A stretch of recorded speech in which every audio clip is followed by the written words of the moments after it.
Okay, this is the main VR menu in Falcon BMS 4.37. Today we're going to do a quick training mission with harms. I'll select it from here. So on the flight planning screen here, we can see we have a flight plan already set up for us. Our aircraft will spawn in at steer point number 3. And steer point number 5 is where we're going to engage this SA2 SAM site. So in Falcon BMS, we have the ability to use pre-planned threat steer points, which will be loaded into the data cartridge and available in the aircraft when we're flying. So this one is steer point number 57. It's an SA2. And we'll be attacking it with harms, which we can set up also through the data cartridge. So we're going to set the harms to position mode and the EOM submode. And we have the SA2 tracking radar already set up in the threat table, so we're good there.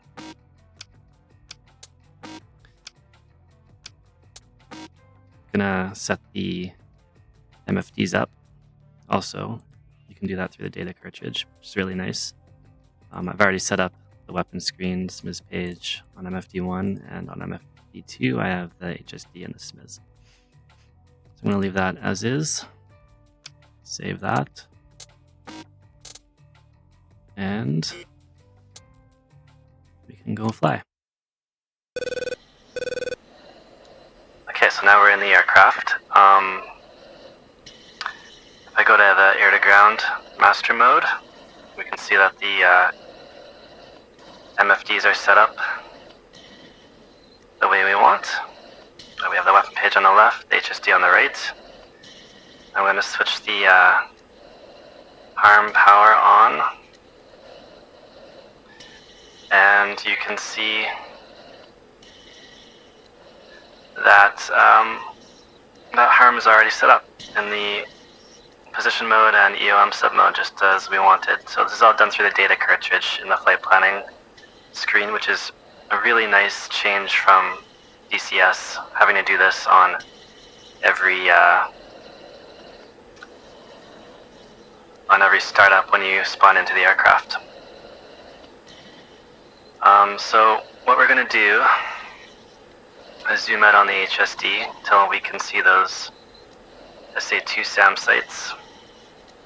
When you TMS up on the SAM site, it will load the pre-planned steer point 57. You can see it as a selected steer point, and also on the left MFD here there's a 57. And then we select the radar type, so it's an SA2 site, so we'll select the 2 tracking radar. And that's it. Now we're ready to fire off that harm. But we can't, because unlike DCS, the SAM sites are a little bit smarter by default in BMS, and they will try to keep their radars off as much as possible so that they are not susceptible to anti-radiation attacks. So what we need to do is actually fly into that threat ring and try to bait the SAM site into turning on its tracking radar and locking us up.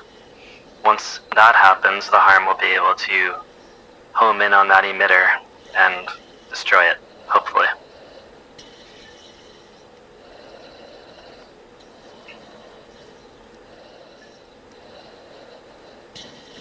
Okay, so we're approaching the perimeter of that engagement zone.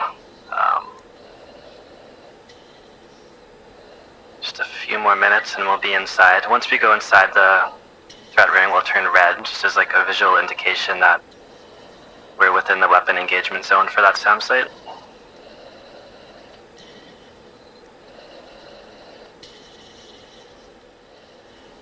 Okay, there you can see the threat ring has turned red, so we're now inside the engagement zone for the SAM site. And now we just need to wait for the SAM site to decide to target us and turn on the radar. You can see that there's about 1 minute and 5 seconds of estimated flight time for this harm if we were to launch it right now. So we don't want to do it quite yet, because we don't want it to reach the SAM site before the radar turns on, because then we'll just end up missing. That would be a wasted harm.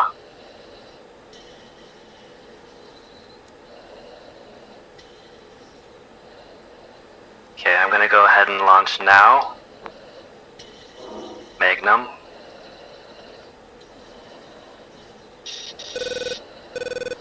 There's that radar.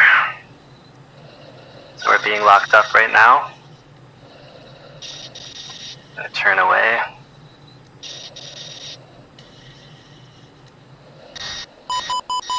Yep, we've got a launch.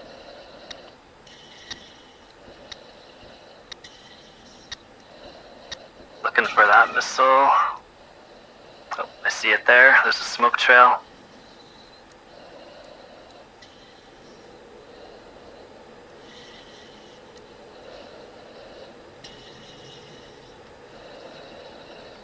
And one thing about BMS 2 is you need to be very careful not to over G when you're in Cat 3 mode.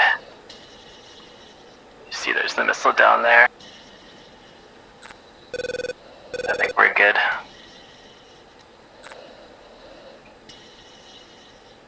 Alright, that missile's no factor, and I see some smoke and fire down there. And the tracking radar has dropped off of our RWR, so I think we were successfully able to take out that SAM site. There's the smoke down there in front of us. So that's it. That's how you do seed in Falcon BMS.